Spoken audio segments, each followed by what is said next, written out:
작가님이 그 어렸을 때 거짓말을 많이 해서 별명이 뻥하였다고. 예.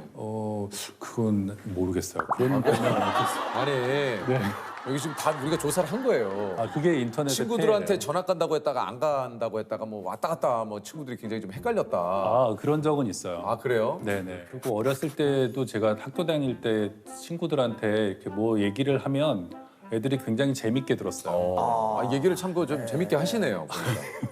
예. 그러니까 애들이 제 얘기를 듣는 게 좀 좋았어요. 근데 그 얘기에는 아주 어렸을 때부터 예를 들면 만화, 영화 이렇게 보여주잖아요. 그럼 애들이 다음 해를 기다려야 되면 제가 다음 해를 지어내서 애들한테 얘기해주고 그랬거든요.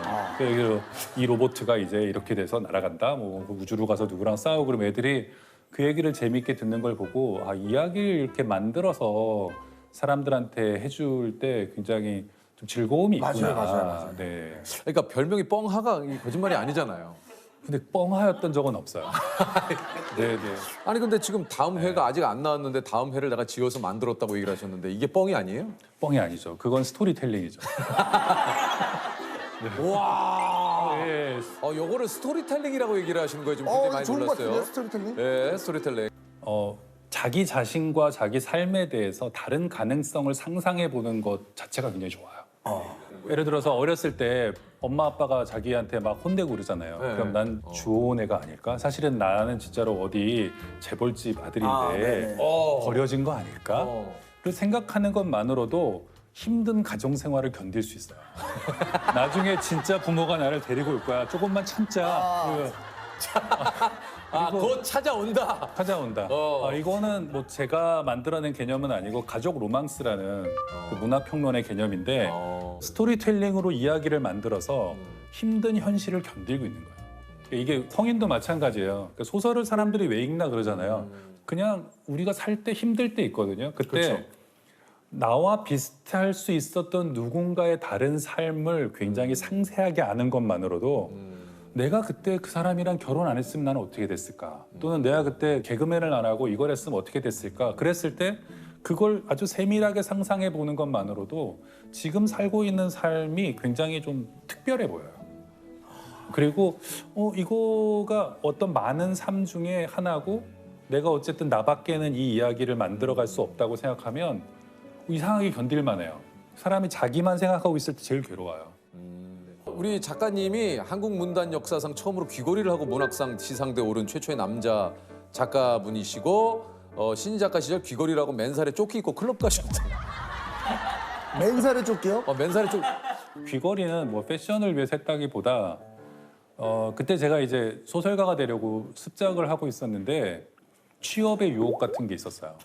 그러니까 주변에서는 자꾸 일단 취업을 하고 대기업이나 이런 데 들어가서 안정적으로 하고 글은 주말에 쓰거나 밤에 취미로 써라 이런 얘기를 많이 했어요. 부모님도 그렇고.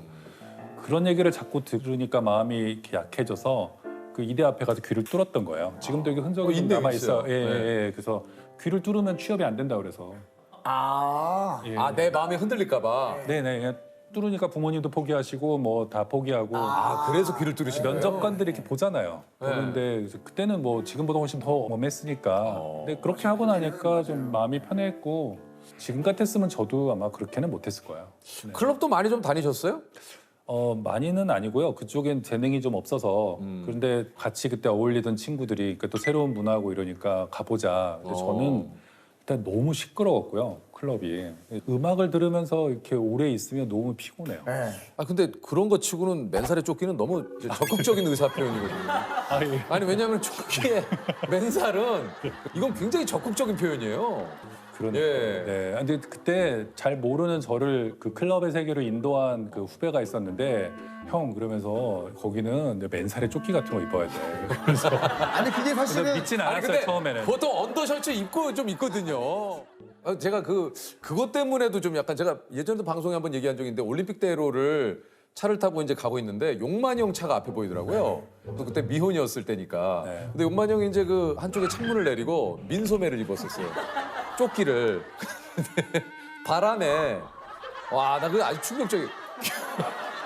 겨털이 도처럼 바람에. 흔들리는 거예요. 도처럼 나부끼는 거예요. 이걸 한쪽을 이렇게 하고 운전을 하는데 이게 겨털이 막 바람에 펄럭거리는데 너무 꼴보.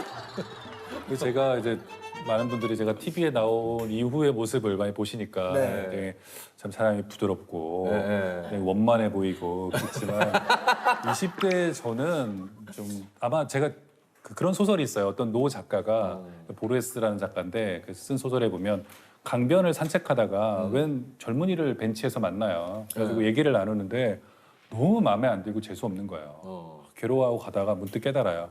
아, 저게 20살의 자기였구나. 근데 우리가 가끔 그런 상상해 볼 수 있잖아요. 20살의 조세호, 뭐 20살의 유재석을 어딘가 우연히 뭐 KTX 옆자리라던가 만나서 대화를 나눌 때 과연 그 친구를 좋아할 수 있을까? 나는 과연 20살의 나, 그 맨살에 그 클럽 다니던 그때의 나를 보면 길에서 이제 보는 거야. 홍대 지금도 근처에 살고 있으니까 지나가다 그런 친구가 지나가면 멀리 떨어질 것 같아요. 이렇게. 저는 지금 생각하면 20살에 저라고 하시니까 제가 그때 앞으로 파마라고 해가지고 이렇게 이만큼 크게 하는 게 있었어요. 네. 아, 저도 막 머리 랩핑하고 네. 그랬어요. 제가 유럽 여행 갔다가 이거 따가지고 이렇게 색색으로 그런 거 있잖아요. 이렇게 네. 따주는 사람들 있잖아요. 비르드 따듯이. 광장에. 그런 거 해봤거든요. 어때요? 근데 그리고 이제 한국에 왔는데 그때 90년대 중반이니까 지나가는 사람들마다 머리에 뭐가 붙었다며 자꾸 빼주는 거예요. 막 이렇게 하려고 그냥 지나가던 할머니 이런 분들이 그냥 땡기는 거예요. 그 건불인 줄 알고서 아파요 이러면 또 에피소드가 많으시네. 작가님의 네, 에피소드가 그때는 많으셔. 약간 좀 뭐 네. 훨씬 지금보다 뭐 모험적인 사람이었어요. 예전 강연 중에 40 넘어 알게 된 사실인데 친구를 덜 만났으면 인생이 더 풍요로웠을 것 같다. 쓸데없는 술자리에 시간을 너무 낭비했다. 거기서 핵심은 술자리예요. 핵심은 친구들하고 술을 너무 많이 먹었거든요. 20대에는 정말 매일 술을 먹었어요. 그래서 술자리가 방점이었는데 또 역시 인용될 때는 친구 필요 없다는 친구들이 얼마나 서운해하는지. 이 얘기가 또 그렇게 완전히 됐네요. 친구들과의 술자리가 술자리였는데. 네, 술을 너무 많이 마셨다. 자세히 그 맥락을 읽어보시면 그러네. 거의 매일 마셨고 술을 너무 많이 마셨고 술자리에서 했던 얘기들은 잘 기억도 안 나고 술을 마시는 대신 뭐 그냥 거리를 걸어 다녔으면 그러니까 그냥 운동을 했으면 아니면 그냥 책을 읽었으면 더 풍요로웠을 텐데 이런 얘기지 요즘은 술을 술 거의 마시지 않습니다. 술을 많이 줄였고요. 거의 안 마시게 된 지 좀 됐어요. 이게 제가 최근에 읽은 책이 있는데 금주 다이어리라고 거기 보면 이제 그런 얘기가 나와요. 다른 약물은 그 약물을 하는 사람이 이상하고 그 약물을 끊은 사람이 보통 건강한 사람이라고 하는데 술만은 그거를 끊은 사람이 이상하게 보이고 그걸 하는 사람들이 정상으로 보인다. 예를 들어 회사에 신입사원이 들어왔어요.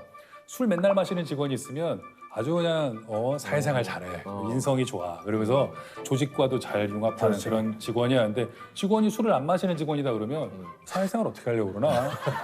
저는 끊었습니다 이러면 대견하기는커녕 맞아. 이게 우리 회사를 뭘로 보고 술을 못 먹어? 네. 그렇죠. 사회생활 하려면 어느 정도 뭐 한두 잔은 해야 되는 거 아니야? 술이 굉장히 중독성이 강한 것임에도 네. 불구하고 그리고 폐해도 굉장히 크잖아요. 그런데 이게 못 마신다, 안 마신다 그러면 변명해야 돼. 내가 맞아, 요새 맞아. 간이 안 좋아가지고 간 때문이야. 뭐 아니면 네, 맞아요. 한약을 먹어서 또는 뭐 뭐가 어째 내일 뭐 건강 검진을 받아야 돼서 보통은 그런 중독성 어떤 약물을 하는 사람들이 변명을 해요. 진짜 작가님 말씀하신 대로 그 공감이 좀 되는 얘기가 그거예요. 술에 좀 우리가 너무 관대한 건 아닌가. 네. 그런 생각이 좀 들기 술에만 관대해요. 때문에. 그런 술에만, 것 같아요. 네, 굉장히 관대하고 실은 술을 전혀 소화하지 못하는 사람들이 굉장히 고생하면서 살고 많이. 있어요. 그렇죠. 네. 맞아요. 예전에는 이제 뭐 진짜 90년대만 하더라도 뭐 맞아요. 2000년 초반만 하더라도 억지로 먹이고 거기에 뭐 억지로 먹이. 야, 자, 먹으면 다 먹어. 네. 야, 마셔야 나도 그렇게 되는지 배웠어. 해보지도 않고. 네. 심지어 뭐 어디 수술 받고 왔다 그래도 소독해. 다 소독되는 거야 이러면서. 야, 그러니까. 맞아요. 소설을 쓰기 전에 꼭 하는 행동이 있다고 그래요, 우리 작가님께서. 그 손톱을 다 깎고. 네. 네네네. 이게 어쨌든 뭔가 일을 시작하면 매번 새로운 인물, 새로운 문장, 새로운 상황 이렇게 만들어야 되니까 글로 들어가기 너무 싫으니까 쉬운 일을 하는 거죠. 뭐 손톱 깎기, 연필 깎기, 집안 정리, 뭐 화분에 물 주기. 그러니까 창의적인 뭔가를 해야 되잖아요. 창의적인 뭔가를 하기 전이 굉장히 힘들어요. 왜냐하면 창의성은 사람들이 요새 너무 창의성하고 다 좋은 것처럼 얘기하지만 창의성의 어떤 이게 문턱을 넘어가려면 굉장히 에너지를 써야만 돼요. 맞아요. 제가 늘 예로 드는 게 매일 출근을 창의적으로 하는 직장이 있다고 생각해 보세요. 자동으로 출근하잖아요. 이렇게 하고 그냥 환승하고 몇 번째 전동차에 몇 번째 문을 타고 더러러 이렇게 해서 자동으로 회사에 와야 그나마 회사 생활을 할 수 있지. 그래서 사장님이 직원 여러분 앞으로는 매일 창의적으로 출근하세요. 이러면 오늘은 지하철, 내일은 자전거, 모레는 행글라이더, 어느 날 수상스키. 걸어서 뭐 수상스키, 뭐 한강에 무슨 뭐 보트 타고 돌아오기, 걸어가기 뭐 그러다 보면 굉장히 아침에 일어나면 벌써 막 압박이 느껴질 거예요. 맞아. 어디 회사의 그 이제 높은 임원분들이라든가 우리 직원분들에게 늘상 이 세상의 어떤 뭐 모든 이런 벽들을 뛰어넘는 우리 네. 직원 여러분들의 어떤 그런 창의성을 기대합니다. 근데 정작 사장님들이 좀 안 바뀌시는 것 같아요. 사장님들이 실제로는 기대하지 않아요. 실제로 기대하지 않아요. 그래서 사장님들이 말하는 창의적인 거라는 건 뭐냐면 굉장히 기발한 아이디어지만 내 마음에도 들어야 되고 그렇지. 회사에서 기존에 나온 제품들과 전혀 맞아. 배치되지 않으면서도 그래. 아무 소비자들의 불만이 없이 없는. 맞아. 바로 나가면 맞아요. 대박을 낼 수 있는 안을 내보게 이런 거거든요. 맞아요. 근데 대부분의 소설가 저희 이제 서랍에 보면 실패한 소설이 이만큼 쌓여 있어요. 대부분의 아이디어가 실패하는 거예요. 개그 짜보시면 아시겠지만 그렇죠, 그렇죠. 대부분의 아이디어가 대부분이 그쵸, 그냥 맞아요. 버려지는 거예요. 네, 맞아요. 그런데 그게 창의적이어서 버려지는 거잖아요. 이게 박스 바깥에서 사고 와라 그러잖아요. 박스 바깥에서 사고하면 다 버리는 거예요. 그러다 그 중에서 하나를 건지는 건데 사장님들이 생각하는 거는 비싼 월급 받고 일을 하니 모든 아이디어를 박스 안에 넣되 창의적이어야 된다. 그래서 실제로 가끔 이렇게 회의 같은 거 할 때 창의적인 아이디어를 한번 내보게 했던 신입 직원 같은 사람들이 진짜 그 말을 믿고 이 딱 손을 들고 제 생각에 우리 회사가 이런 제품을 해보면 좋을 것 같습니다. 그러면 왜 알지도 못하면서 뭐? 자네 들어온 지 얼마 됐나? 뭐 알지도 못하면서 뭘 한다고 그렇게 회사에 대해서 얘기를 해? 누가 뽑았어? 이렇게 되면 직원들이 바로 신호를 알아듣고 함부로 창의적이어서는 안 되는구나. 머릿속에 많은 아이디어가 떠올랐다가 바로 다시 그냥 한번. 우리 혹시 그 많은 우리 사장님들께서 네. 좀 그 얘기를 하시기 전에 본인부터 어디까지 창의적인 걸 허용하실지 그렇죠. 한번 좀 생각을 한번 잘 해보시길 바라겠습니다. 그리고 바로 이 비판적인 얘기를 아주 미세하게라도 하면 높은 사람은 아주 그냥 자기가 열려 있다고 생각하고 그쵸, 그치. 그 참 아주 신입답게 아주 패기 있고 좋은 아이디어야. 근데 그거 우리 지난번에 하지 않았나? 라든가 아니면 그게 근데 그런 이슈가 좀 있지 않았나? 이러면 사실은 쟤 좀 어떻게 잘 교육시키라는 신호를 부장단이나 이런 사람에게 주는 거예요. 불편해요. 왜 저런 애가 그러니까. 발언하게 하지? 이러면서 아하 이게 바로 MZ 세대구만 이러면서 역시 참 달라. 핑계 없으면 그 핑계를 대시더라고. 내가 잘 이해는 안 예. 되지만 뭐 하여간 아니 그 한예종 극작가 교수님으로 재직하실 때 네. 학생들에게 글 쓸 때 짜증난다라는 표현을 이렇게 쓰지 못하게 하셨다고. 이걸 왜 쓰지 못하게 했어요?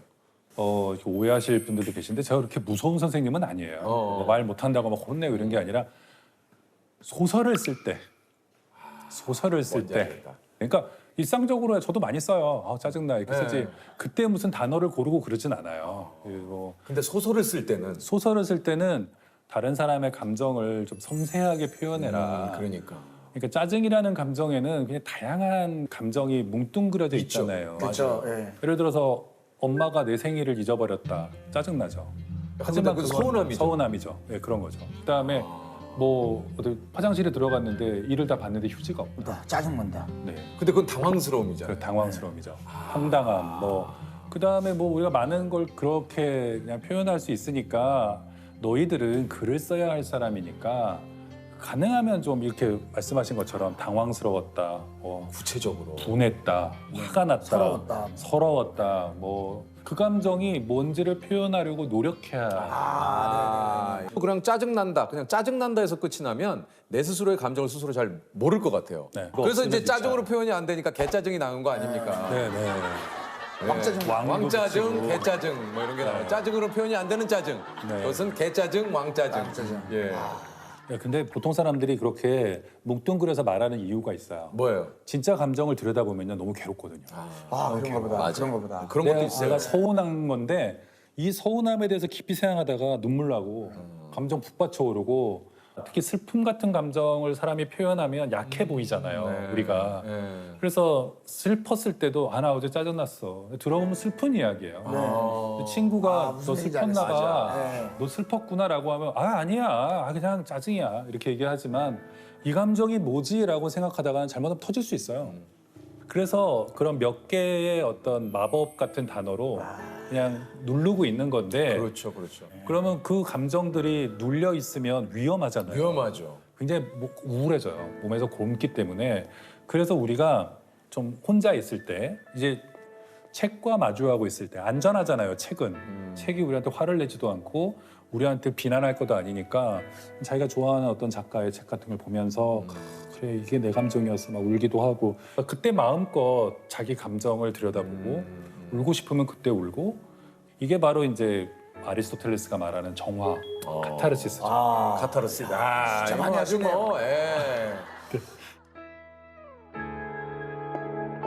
아니 그 작가님의 인생 모토가 이제 내가 할 수 있는 능력의 100%를 다하지 않고 쓸 수 있는 60, 70%만 쓴다. 절대 최선을 다하지 않는다. 이건 뭐예요? 아, 네. 그러니까 항상 최선을 다하면 위험하다는 뜻이에요.